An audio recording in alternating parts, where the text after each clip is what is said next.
right, guys, help me out here. Help me out with the details that you have. Leave me a comment. I assure you that I read them. But I woke up today and Anderson Silva has signed to fight Julio Cesar Chavez Jr. in a boxing match, and they're going to do it in Mexico. I don't have any other details. I don't know if that's open stadium. I don't know the relevance to Mexico, and I also don't know what organization. Organization matters because then I can figure out how to watch it. Is this something that pops up on pay-per-view? Is this going to be online only? What is it, what we need to do? I don't know the date of the match either, but I must tell you, there's a couple of things that are really cool about that. I mean, the mere fact that Anderson wants to go on, has always wanted to box, is now getting the chance to go on. Owen is going to go box and then signed up for a great boxer. I mean, right, there's a Julio Cesar Chavez Jr. amongst boxing fans has been booed out of the arena before. But we can all also recognize he's a boxer. He had no choice. He didn't know anything but boxing. His old man was a boxer. He raised him in this from day one. Anderson's just going to walk over there and get into it with him. I mean, first off, good Anderson, respect. That's got to be a hard way to get a debut into boxing. But you also have to look at it and go, how did we get here? What state is boxing in? And I get very inclined to tease boxing, to tease them that they've got to do a Mike Tyson, to tease them that they've got to do a De La Hoya. At the same time, I'm watching what Mike Tyson does. I'm looking forward to hear who De La Hoya is going to do it with. So as much as I come out and my first inclination is to be negative and be a hater about it, I think a little bit more realistic is maybe I like this spot. I do get a feeling when Mike comes out. I would get the same feeling if Evander came out. And they were talking about Buster Douglas at some point. I've completely lost touch with Peter McNeely. But I mean, there were some names that you could bring me. I want to see the rules adjusted. I like the 8 rounds at 2 minutes apiece with 60 seconds. I mean, there's things that I like and want to see, but what is the state of boxing?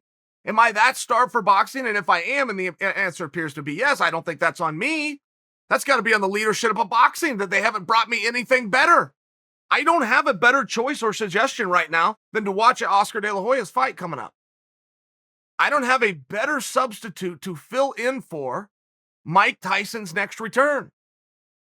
That's boxing and boxing's leadership. I want to see Anderson box this guy. And I don't love the idea of guys plus 40 or the backsides of their MMA career. I don't love that idea.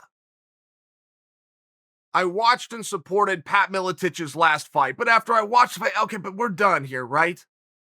Nobody that was involved here thinks that was good or that should be seen or done again. Yeah, they do. They couldn't quite see it all the way with me. So it's one of these things where this is a mess. How did we get here? Is there a strategy putting in place now to get us out of this? And the one thing that you do have that's problematic when you have the old dogs come back, because there's something very nostalgic about these veterans that return. I get it, and so do you. But we have a problem because they are not and do not pretend to be contenders. So if they're taking main event and co-main event spots in matches that do draw, are entertaining, but do not have anything to do with a competitive architecture, you can just see where that is not sustainable. That could be fun tonight. So if you want to do a one-off, you're a one-off promoter, you want to have something and attach your name and get a poster and you can show your buddies that you're the one losing the money on this thing, yeah, that's a pretty good move for you. But if you want to have a sustainable business that you can come back and do again tomorrow and the next day, making sure that your profits exceed your expenditures, it's not rocket science. That is not sustainable. So where do we go from here? What is this fight for? One thing that Reed Harris explained this to me. I was 28 years old, but I've never forgot when Reed told me it. And he was talking about other promotions. And he was saying the big mistake other promotions make is they put on matches of no consequence. They put on matches that aren't for titles, for qualification of titles. They put on a match to put on a match to fill up a card to get to the main event, which brought everybody in. But if you want to be around, you need to have matches of consequence. Very simple perspective. But that's from one of the few guys who's ever made it in this business. And I think that Reed Harris's principle that he taught me 15 years ago really does apply when you're bringing in some of these older guys to do the boxing. This could be really fun for tonight. But where do we go from here, and why are we here? Mike Tyson did a great job in his last fight with Roy Jones to talk about why we're here. Openly said need to make a few bucks, and then openly talked about how good it felt to get back into shape, to start living that life right, and how much he missed it. Man, that's an easy story to get behind. But it worked one time. Now it's turning to, yeah, I'm still a star boxer. I can bring in a lot of things. I'm going to need to negotiate and get a contract. Whoa, stop.